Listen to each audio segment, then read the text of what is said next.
In today's video, I'll be talking about KiwiSaver. I know a lot of my viewers are based in New Zealand, so I thought this was a very relevant topic. And it's also been one that's requested. Make sure to leave any video suggestions down below in the comments, and I'll make sure to keep them in mind for future uploads. I'm sure you're all very familiar with KiwiSaver, and a lot of you will have been contributing to it for several years now. But there's a lot of options to choose from when it comes to the saving plan. Which provider should you go with? Is it best to stick with your own bank, or should you seek an independent company to manage your money for you? What's the best percentage to contribute? Is it best to stick with the minimum of 3%, or should you max it out all the way up to 10%? And how can you take advantage of some of the benefits that come with KiwiSaver, like first home grants and government contributions? By the end of this video, you'll know exactly how to manage your KiwiSaver to get the most out of it. And just a massive disclaimer, I'm not a financial advisor. This is all my own personal opinion. Take everything I say in this video with a grain of salt, and make sure to do your own research on it as well. KiwiSaver is a voluntary retirement plan that can enforce compulsory savings. Essentially, a percentage of your weekly paycheck is deducted and placed into a savings account, and you can only access this money under certain circumstances, like buying your first home or reaching the age of retirement. It's also possible to make voluntary contributions towards your KiwiSaver if you want to top it up a little bit more than the predetermined percentages that you can currently use. So who is the best KiwiSaver provider to trust your money with? Essentially, the goal of a KiwiSaver provider is to invest your money so that you have more savings for your retirement. So one of the best providers for this is one called Simplicity, with a $20 a year membership fee plus 0.31% management fees, so $3.10 for every $1,000 that you have with Simplicity. And this gives you access to these better funds, from growth to balanced to conservative, and these types of funds will give you the best return in the long run as compared to other providers like ANZ and Westpac, where you have to pay a higher fee to gain access to the better yielding investment plans. With Westpac,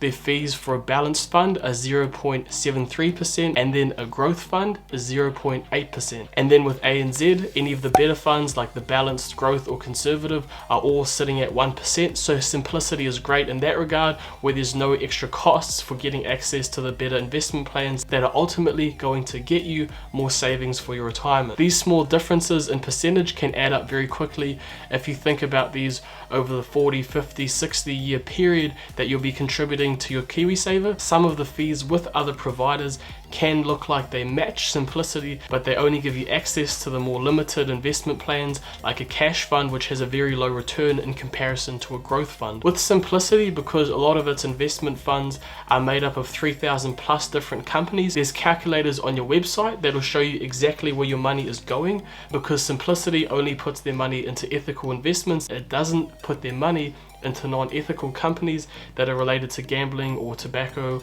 or warfare. You can see exactly where your money's going. It'll show you the top 10 holdings for the amount of money that you provide, and then it'll give you a full list based on country where the rest of your money is going. So if you had $500 invested with them, you might have $30 in Facebook or $20 in Amazon or $10 in Microsoft. So your money is not limited to just one business, and that makes it far more secure because your investment is spread out amongst multiple companies and making sure you get a nice consistent return over time, and you know exactly where your money's going, and you can keep tabs on it through these calculators. With Simplicity as well, it has another calculator that will show you how its investment plan will compare to other providers, and you can see quite quickly that Simplicity will beat out a lot of these other providers. And when it doesn't, again, keep in mind that it's most likely for a cash fund as opposed to a growth fund, and a cash fund is something that you definitely want to avoid. So don't be tricked and think just because the fees for one provider are sitting a bit better than Simplicity, make sure to take note of which fund that is,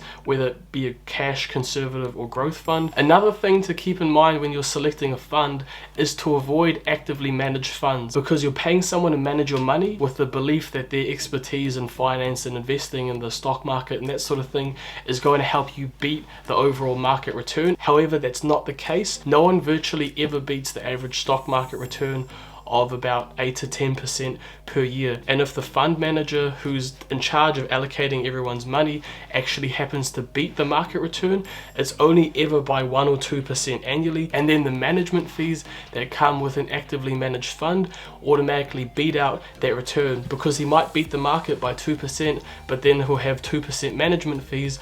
so then overall you've gone nowhere, and that's very unlikely that the fund manager will actually beat the market, and then the majority of the time he'll just be losing money and making less than the average market return. So you'll be consistently losing a portion of your savings to pay this individual that can't actually beat the market. So keep that in mind when you're picking your funds, that an actively managed fund is somehow better for you, but it's more or less just making money for the provider or for the bank that's trying to sell you that idea. Going back to your ability to invest your money better than say a fund manager, so just to illustrate my point, I'll show you how much money that you could make if you pick a very safe investment called the S&P 500. This is just the top 500 companies in America. Think businesses like Facebook, Coca-Cola, Tesla, Amazon, all these big branded American companies, and it's just a collection of all 500 of these. No one's actively managing it. They're just included in this list based on the size of the business. There's no one picking and choosing on which companies are listed in the top 500. And if you put your money in here, say $500,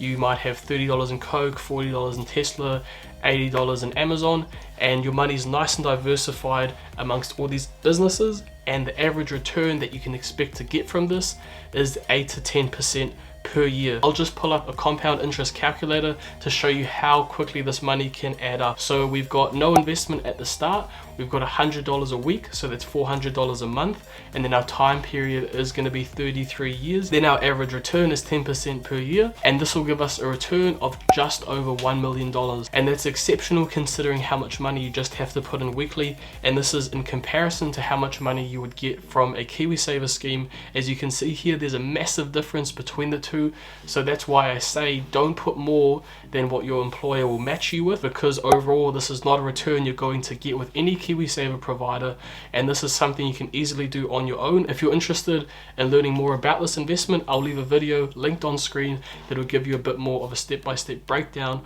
of how to get started. What percentage contribution is best for KiwiSaver? If you're someone who's not interested in investing or learning about money, and you don't really want to worry about your income and just let your KiwiSaver bubble away in the background and just slowly accumulate savings over time, then I would say 10% is definitely the way to go. If you know that you're someone who will just spend whatever savings they have, or you always have a list of things that you want to buy, and you always see your savings account looking pretty low because you're pretty much just spending whatever spare money that you have, then definitely stick with 10% because it'll force you to save your income. And this is especially true if you might be, say, a teenager, you just got your first job, or you're a university student and you would just want to finish your degree, and then you maybe start thinking about investing once you got a full-time job. If any of those things sound similar to you, then definitely ramp it up to 10%. And just my opinion, no matter how young or old you are, you always want to start with investing. The sooner the better. Even if you're just 16 and you got your first job, there's no harm in putting a bit of time into looking into the stock market